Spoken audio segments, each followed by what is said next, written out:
I'm Keren Fanan. I'm the co-founder and VP of Revenues at Giraffe, which is an investing platform offering value-driven personalization of popular indexes. And we've recently raised $10.5 million. Hey everyone, thanks for tuning in and welcome to the Fundraising Debrief, the podcast where we share the real stories behind successful founders and the recent VC financing rounds. My name is Vlad Cazacu and I'll be your host today as we interview Keren Fanan and follow her journey from product manager to division leader at one of Israel's fastest growing startups to chief revenue officer, all before starting her latest ventures. She brings practical fundraising advice and sales insights as we explore the different venture capital landscapes of Israel and the United States. For more information about running a successful fundraising, including show notes, highlight clips, and exclusive scenes, follow us on Twitter and Instagram with the Fundraising Debrief, as well as on our website at thefundraisingdebrief.com. This episode is brought to you by Flowlie, the number one choice for secure deck sharing and fundraising automation used by thousands of founders from 50 plus different countries. Now, let's dive right in.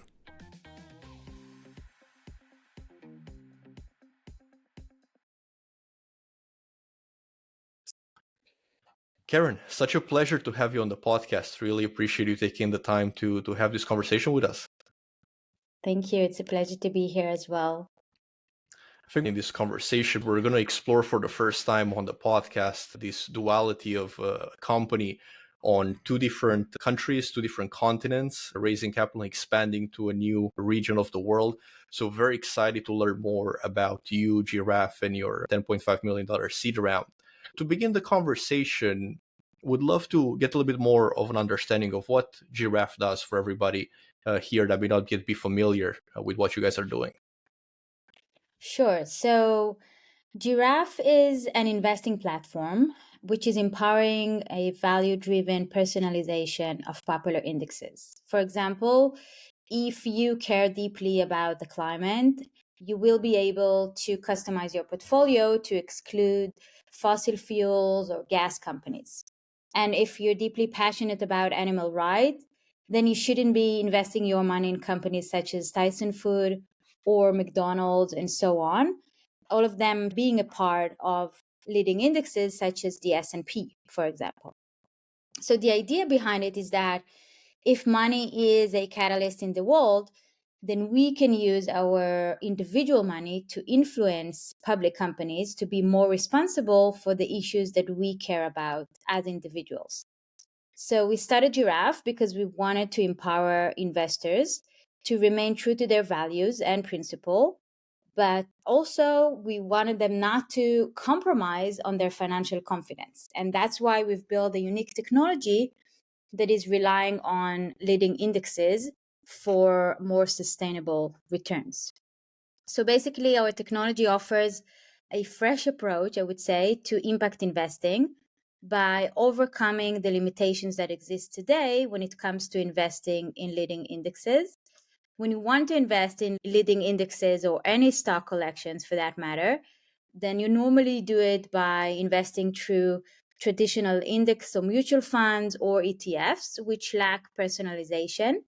But with Giraffe, you can actually customize these same indexes to fit your specific beliefs, values, or whatever you want to do.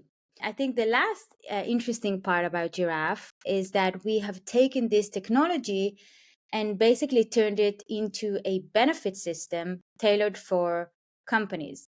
And by that, we are encouraging employers to actually give what we call to be the impact investing credit or impact gift to their employees, because we believe that by giving impact credits to employees and basically giving them access to simple impact investing, we are achieving several things. One, we are empowering individuals to make more ethical financial decisions. We are highlighting companies that genuinely care for their employees' personal beliefs. And of course, we help employees foster financial wealth. That's fascinating. And I'm curious, why was now the best time to start the company? Like, what motivated you and the rest of the co-founders to begin Giraffe now? So, look, Giraffe actually had started its journey almost 2 years ago by securing its first round from angel investors, all of them being a part of Itai, who is our co-founder and CEO, inner circle. So it was a classic beginning of a seasoned entrepreneur who already had a proven track record of turning ideas into reality. And the belief was, as I mentioned, to kind of bridge the gap between making an impact investing and using our own capital wisely, and the fear from, sacrificing the financial returns or financial success. And so we started by building the technology and making sure that it could actually work, and also building what we call to be the driven, engine. So the value driven engine is an engine that we created that helps investors to understand which companies should be excluded or included in their portfolio based on their beliefs. So first we designed and created the first MVP version of that technology. And when it became clear that we want to push it further and take it to customers and investors, we decided to kick off the round. And I think this is a great time to switch gears a little bit to your specific role, right? Because now there's an MVP, there's a product, and it's ready to be commercialized. And that's exactly your role as VP of Revenue. Looking back at your career from PM to GM to revenue leader, how has your career shaped towards those growth roles? And how do you view the role of the CRO at an early stage company? I think that I've always been deeply passionate about two things. One of them is technology, and the second was to build things from scratch. And I just knew that I want to understand how technology and products actually work.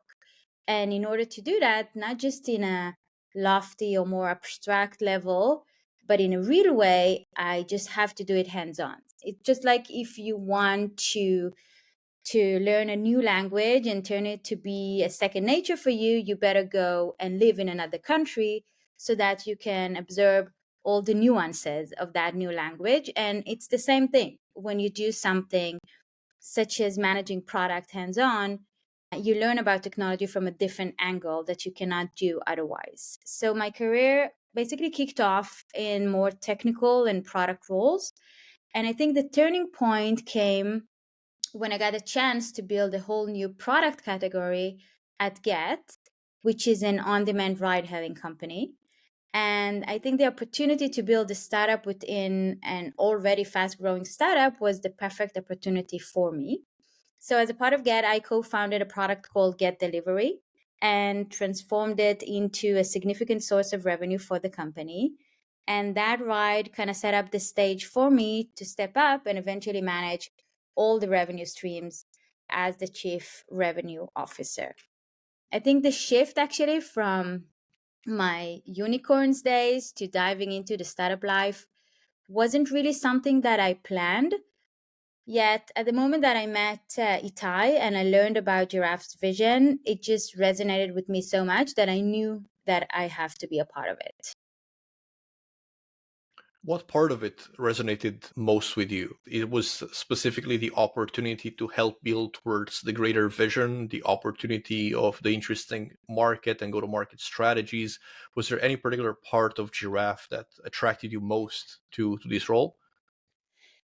Yeah, so I think that there were two things. First of all, I was attracted to the idea of turning my investments into something that reflects my belief. For example, I see myself as a career woman for years. I'm also a mother of two girls and a boy.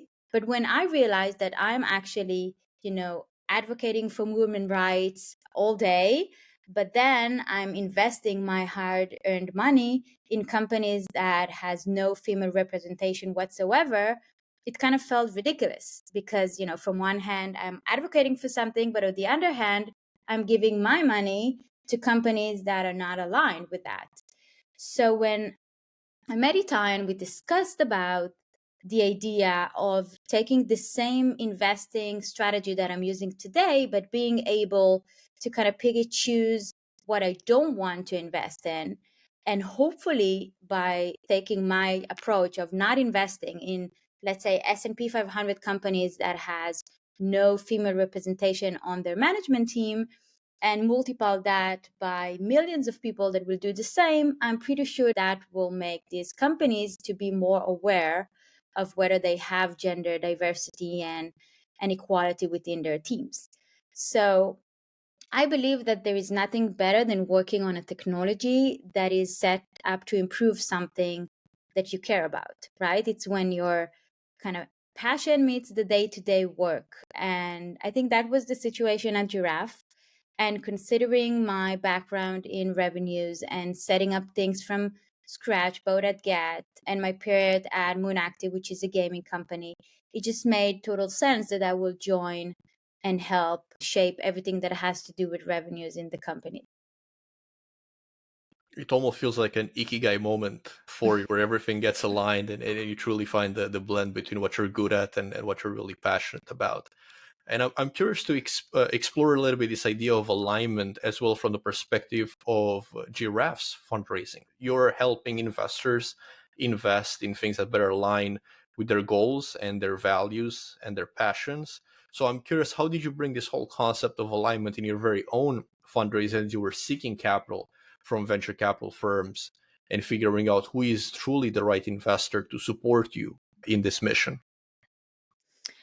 So I think that actually the bigger pillar that we were interested at was more the experience in the fintech climate. So it's not that we reached out to specifically impact or ESG investors as a strategy. Rather, we search for VCs that specializes in the fintech industry and that can appreciate the complexity behind a product such as what Giraffe has to offer. Now, obviously, fintech is a broad kind of section, and not all fintech startups offer an investing platform like we do. But during the fundraising meeting, it was very clear which investors are more kind of would be able, I would say, to support us in the vision and to bring the knowledge, but also to appreciate what we are trying to do from both technological perspective and the value perspective.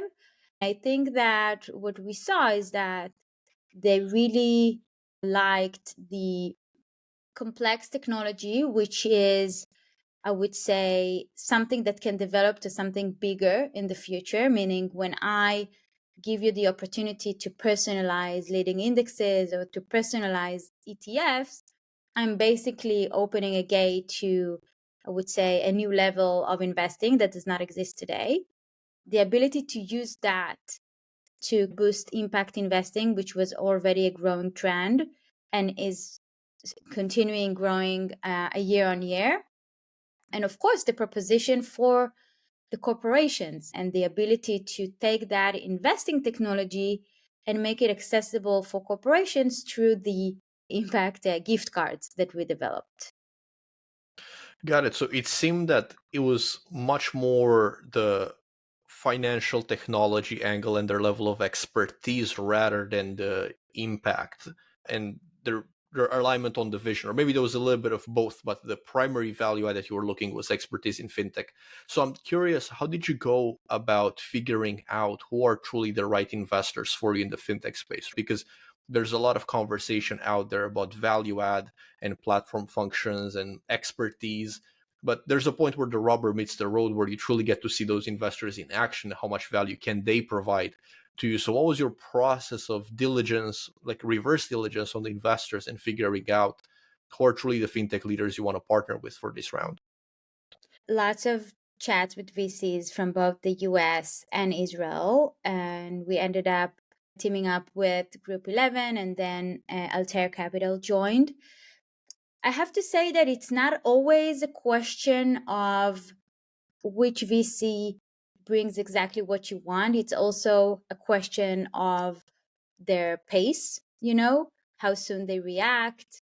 If you see, at the end of the day, being entrepreneur, you have goals, you have targets, you want to move ahead. And sometimes some of the VCs, they just take their time. So I'm not saying that we couldn't find someone better to help us, but the combination of having someone that is experienced in the fintech space and being responsive to the pace that we were expecting these VCs to react to was something that was critical to us. It's just that sometimes the clock ticks at a different pace for entrepreneurs and VCs, right? Absolutely. And what do you think made those people wait? I think that's a very common thing that's happening in venture, of people taking their time. What do you think was the cause of that? And vice versa, what do you think was the cause of other people not waiting and moving faster at your pace? So I think that similar to many things in life, it's not always 100% related to you. Sometimes specific VCs have other things in mind, or it can be even something that is related to someone specific in the firm, right? Because normally these VCs, at least the Israeli ones, actually, they are smaller and they have specific people that deal with specific sectors. So, sometimes it's about how they're passionate about your ideas, but not always. Sometimes it's just a matter of how they manage their time and the other things that they have on the plate at a single moment. And when we raised, I think we had the opportunity to choose to make a progress with those who cooperated better with not just the vision, but also our goals for closing the round. It was a great fit, I think. Obviously, if we were in a situation that we had to wait, I guess we would have been waiting for some of them to get back to us or to react faster than they did. It's interesting, but I had the opportunity to speak to many VC investors, and a lot of them find themselves reflecting back on how fast they could have reacted with a specific company that they wanted to invest, but they were busy with that or this. Or sometimes it's even the lawyer that took the time, or it was this specific section in the agreement that made them take their time. And, the startup ended up securing funds from someone else and the deal didn't happen. And fast forward, you ask yourself whether it was or wasn't the right decision. So that's how it goes. And do you feel that in your specific case, were you able to lead that pace a little bit better with some or with others? Or do you think that it's always kind of a mutual ground where both parties to some extent have to agree to be on the same pace? I'm wondering like how much influence you think you had on the pace of the round and the timing of close. Um, that's a good question. I think it's a matter of both parties, and I think the behavior of each side kind of fuels the other side to react accordingly. With our case, yeah, I think it just that Group 11 showed an interest of being the lead investors. Actually, the story is interesting because they actually decided to invest and they provided a $7 million term sheet. And we then decided to actually increase the seed round from 7 million to 10 and a half and capital. So we ended up actually closing the round a bit better than what we hoped for at the start. Interesting. And have you seen any differences between approaching Israel-based investors compared to US-based investors in terms of their approach to the actual process of due diligence and investing? Overall, I don't think so. I'm sure that there are differences considering how different Israelis and Americans are by design or any other country. But no, I don't think that that was something that we recognize. I think we felt very comfortable with VCs that are a combination of being very strong in the US, but also have some connection to Israel. It kind of helps to kind of bridge the gap between the different cultures, even. And in terms of the intro paths into those particular investors, you mentioned the CEO's network around Israel and the fact that he's been a serial entrepreneur. What about the US? How did you navigate the introductions and the exploration of new investors in multiple countries? And how are you managing that whole process? A lot of it was definitely on Itai's shoulders because of the fact that he is a seasoned entrepreneur and his network and his track record. And I think that at the end of the day, because Israel is a company that excels in, building startups and new technologies, but also specifically in building technologies for the US market. It created a situation that obviously the connections and network that we had in Israel opened the door for more connections in the US. It just kind of the way the setup works today. A lot of the American VCs have their offices in Israel, and they want to invest in companies that some of the founding team is based in Israel. The technology is something that is shaped by Israeli entrepreneurs. And I think that for entrepreneurs that coming from Israel, that's something that is a great benefit. And was there anything specific? I'm wondering, why do you think that's the current status quo between that technological symbiosis, quite frankly, between Israeli founders and the American market? What do you think is some of the root causes of that?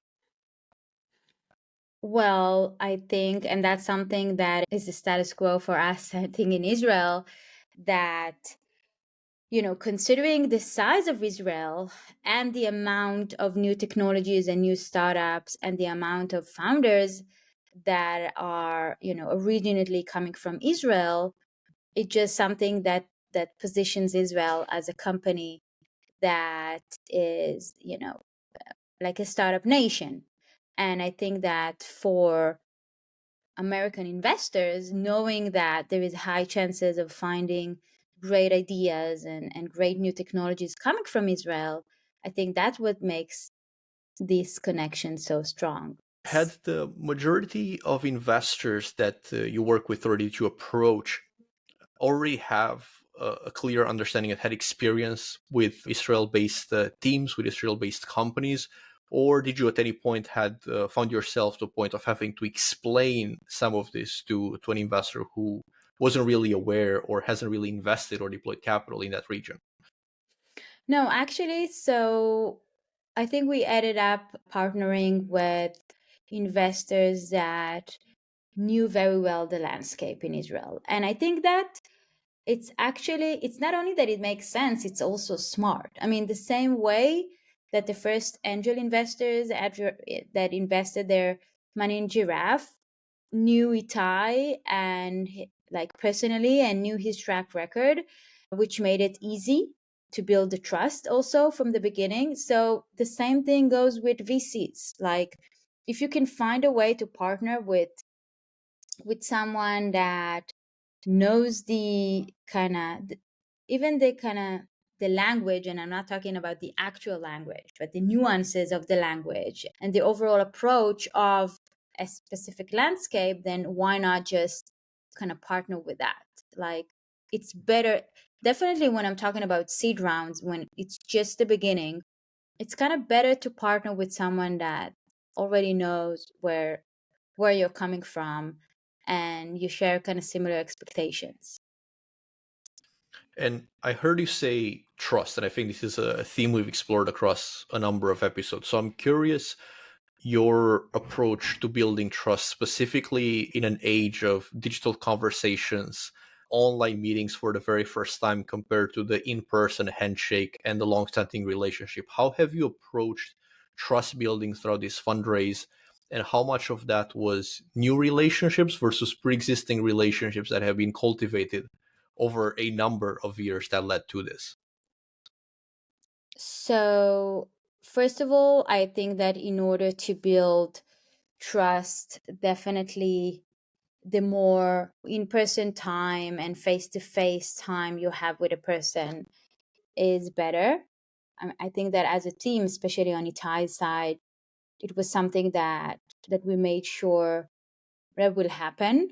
Considering the, I would say, unique situation of Giraffe, because I don't think that every new startup is founded by people that already built two startups in the past and bring something with them to the table, specifically in the space of fundraising and having a network to open the doors at the beginning when it's really the hardest part, right? You have to take an idea to make people to buy in to your idea, and then to develop the idea in a complete vacuum that you have no idea how people will react, and just believe all that time that you're in the right direction.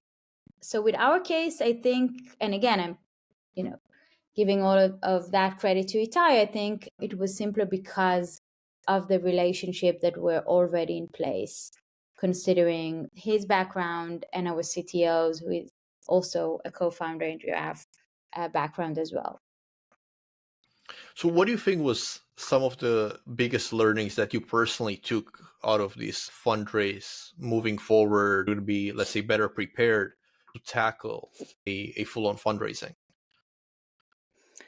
So I think that, first of all, the next round will certainly be more relying on actual data that we can show now and couldn't show when we just kind of kicked off the previous round, because every single month in a life cycle of a startup is critical, and there is a progress, and the reality changes all the time. So being more specific about what works and what doesn't, and the discoveries that we had, that's something that is definitely going to be a part of the next round. I think that we would search for someone more strategic. So we talked about the seed round being more focused on the fintech space and less on the impact side. So we were not actively looking for impact or ESG driven funds, but we actually believe that the next round should be more relying on a strategic partner that would be able to share the same vision that we have, specifically on the impact space. And yes, you asked about my learnings. I think that I really kind of discovered how similar the fundraising process is to my sales background. Because I think at the end of the day, when you're pitching something to a VC or to a customer, you're basically pitching them an idea that's here to solve a need and is aiming to upgrade the existing reality to become a better reality. And just like in sales, you really have to truly believe in the value that you're offering, especially on the seed round, right? Because it's all about the value and the team. You don't have the data just yet. So you have to believe that what you're offering is here to fix something that doesn't work today. And also, just like in sales processes, one of the most important things is to being open to learning more from the other side about what they know that you don't know. And the same principle applies to pitching to VCs, because they see countless founders and they hear countless ideas, and their decisions, whether it's a positive or negative decision, reflect something. Now, I'm not saying that every piece of advice from a VC is something that requires an immediate action to be taken, on the startup, but I think that every piece of advice is certainly worth considering. Just that, as I think that every feature request coming from a client is a valuable feature to consider. So this entire process of building your revenues and building your track record with your customers is very similar, I think, to kind of building your path with investors. So I'm curious to explore this parallel a little bit more around revenue function and fundraising function and the process around it. A lot of revenue leaders think about the top of the funnel, about conversion rates, about channels that work better than others. How did you approach that on the fundraising standpoint in terms of the actual number of funds that you spoke with, the number of meetings that you had, and how have you seen conversions work on warm intros versus cold outreach versus founder introductions? What worked, what didn't? It's important to say that I'm not saying that the situation that we had at Giraffe is necessarily the only situation that exists or the only path to lead to a successful round. I think that it very much depends. If we're talking about revenue generation and focus on the top of the funnel, I couldn't agree more. I think that's what you need to do when you already know exactly who is your target audience and what type of top of the funnel you want to create. And then you better bring that in large numbers, because you will cut every portion of that the more you kind of progress in the funnel. So, if you can increase the top of the funnel, you are more likely to close more at the end of the funnel. But if you kind of minimize the top of the funnel, also in sales, bringing in an innovative product to life, you minimize that to specific companies that you have relationship with, the decision makers there, that you formed some sort of trust or kind of personal connection in the past. Even if you bring just a handful of these companies, the likelihood to increase the conversion rate is much higher. So if I'm going back to raising funds, I think that considering that you are speaking to an entrepreneur that already built several startups in the past and did that successfully and can easily reach some people, knowing that there is already some form of relationship, that's a safer approach and a more likelihood to convert to an actual fundraising rather than growing the top of the funnel in this specific case. Obviously, if you're coming without a track record or a network, then yes, I would try to grow the top of the funnel as much as possible, to speak to as many investors as possible, to learn everything from every potentially yes or a definite no from what they say, and progress from there.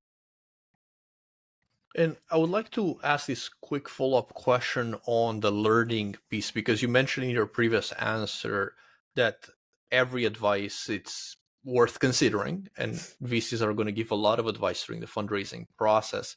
So Right. I'm curious, what's your internal decision-making process, if any, around capturing that advice from VCs and then filtering against your thesis? And at what point you lean into some of this advice that's been more consistent, more recurring, versus sticking to your guns and saying, well, but this is the trajectory of the business and we've clearly set that in stone? What's your approach to flexibility around feedback coming from investors specifically, which are not your customers, but they are the people backing the company and providing the funds to build that product for the customers? Right. So I think there are two kind of aspects. First of all, I don't think there is a need to ever go against your thesis. So if it gets to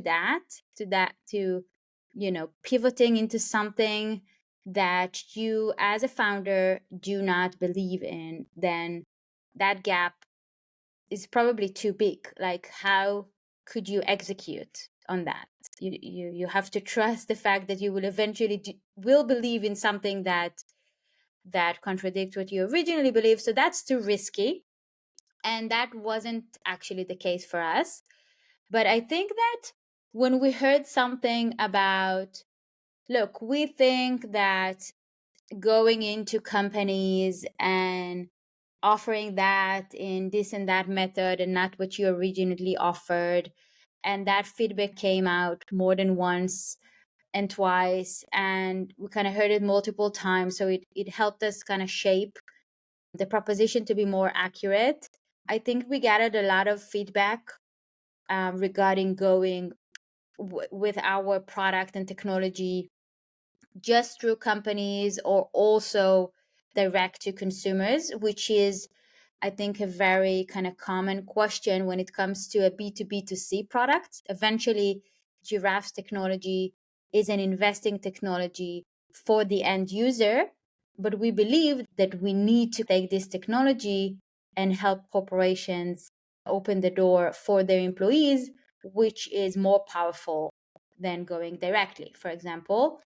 So that was something that we kind of heard from the investors a lot about what they think and what what resonate more with them. So I think it would be more on shaping the go-to market or the specific proposition, but not at the level of changing completely the core of what you're trying to do with your product or technology. So it's more the tactical pieces that you're mentioning. I think that's where it blends into something that you were saying earlier around the fintech expertise, is people who have helped other people do this before and can actually provide some useful tactical support. Exactly. I think it's more about the tactical support, which is critical. I mean, and it's, I think it's great to come with a very strong vision that and the desire to build something that doesn't exist and is set up to improve the reality, as I mentioned before. But I think that when it comes to taking tactical steps of how to do it or how to start, I think it's actually a great thing to observe the feedback and react upon it, and not just to block it and say, I know better. And I'm curious to explore a little bit in the last piece of this episode the things that didn't work and you end up learning from, right? Were there any parts of the fundraising process or the interactions with investors that, looking back, you say, well, maybe that's not exactly how we should have approached it. Maybe that was a mistake that didn't lead in the right direction, but now we know better. Some of the potholes that you stumbled into, if any, throughout this seed round. So I think that considering the fact that Giraffe offers something that is, from one hand, very innovative. I mean, at least this is how I see it. Today, most of us, when we want to invest in leading indexes or any collection of funds, we invest in a certain way. And Giraffe comes and offers a different way. By the way, that way has a name, and it is called direct indexing, which is a more kind of advanced technology that allows people to invest in multiple of companies mirroring a specific index, not by investing in a specific ETF. I think that what we've learned is that when we come with this new technology and offering of doing stuff, because it has its advantages of personalization and the value driven control that we are giving to people and cost advantages, etc., then some people, they just love innovative ideas, but innovation also has its risks. So I think that what we've learned is that in many cases it actually helps with VCs to show that what you're trying to do is something that there is kind of already a movement towards that direction, but you are doing it better, faster, in a more kind of, I would say, advanced kind of approach with the technology, rather than just making something up from scratch. That's a critical nuance. So sometimes innovation is amazing, and sometimes innovation should come on top of something that's already happening as a trend. And I think the kind of combination of both of these things drives a lot of positive attention from investors. Making sure you don't swim against history, right? Making sure that you're aligned with where the world is going towards. Exactly. And you're seeing that, and you're basically coming to do it better, faster, in a more sophisticated, I would say, way. But exactly, but you are not swimming against a trend that's already happening. Yeah, I think that's it.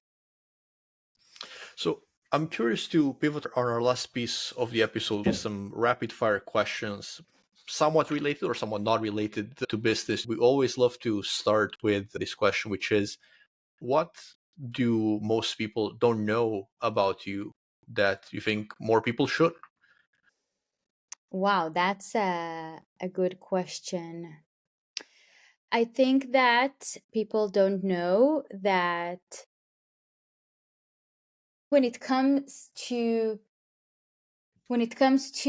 my work and career, the bigger the role that I take and more kind of things that I manage, the more I have the desire to do things hands on. I guess that was a part of my understanding of kind of joining and founding a startup, which is the ultimate, you have no one, just do it yourself. I would Awesome. say that. And in terms of a recent book, podcast, piece of content, or conversation that recently changed your mind about something or the way the world works, what was that piece of information that challenged the way you were thinking about things and made you see things in a new way? Wow. It's funny because I'm a type of person, and actually maybe that's a better answer to the question before, is that I see myself as a person that loves to get to the point that I'm changing my mind about something. Because if I'm changing my mind about something that I had a very strong opinion about before, it means that I encountered new information that brought me to this kind of aha moment that made me change the way I think. Wow, I'm thinking about all the stuff that happened lately. I mean, just when it comes to the financial landscape, I'm discovering so many things that are not exactly what I thought they are. Um, yeah, I need to get back to you on that, I think. All right, we can go to the next question. One person you consistently looked up to throughout your career, not necessarily saying a mentor or superhero in a sense, but someone you consistently admire throughout your career. So,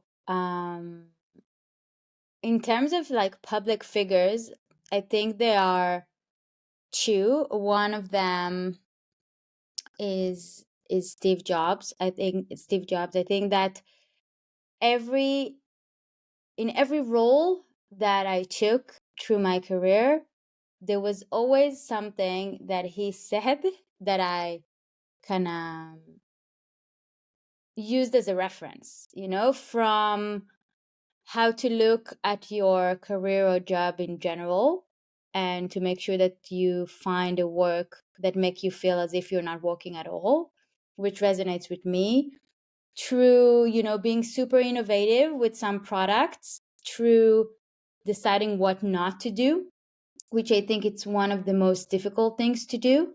Throughout my career, I had the opportunity to grow some successful ventures, but I also experienced some ventures that did not work and we had to shut it down, including closing up an entire section and letting people go. But doing that helped us being more successful with what we decided to push forward. So that was another kind of quote, I think, or piece of information coming from Steve Jobs. So I really admire everything that has to do with how he approached building products and deciding what to do and what not to do and setting up high standards. Again, not saying that I agree with everything he represents, but definitely he was someone that I looked up to a lot. And I think the second one is Sheryl Sandberg, that invests a lot, like a big portion of her time and what she's doing to promote gender equality and to empower women and to acknowledge the things that no one talks about when it comes to being a woman in a more kind of male area. I think that also throughout my career, there were a lot of things that she publicly said that resonated with me and helped me kind of push forward in achieving my goals. So, yeah, I think that would be my second choice.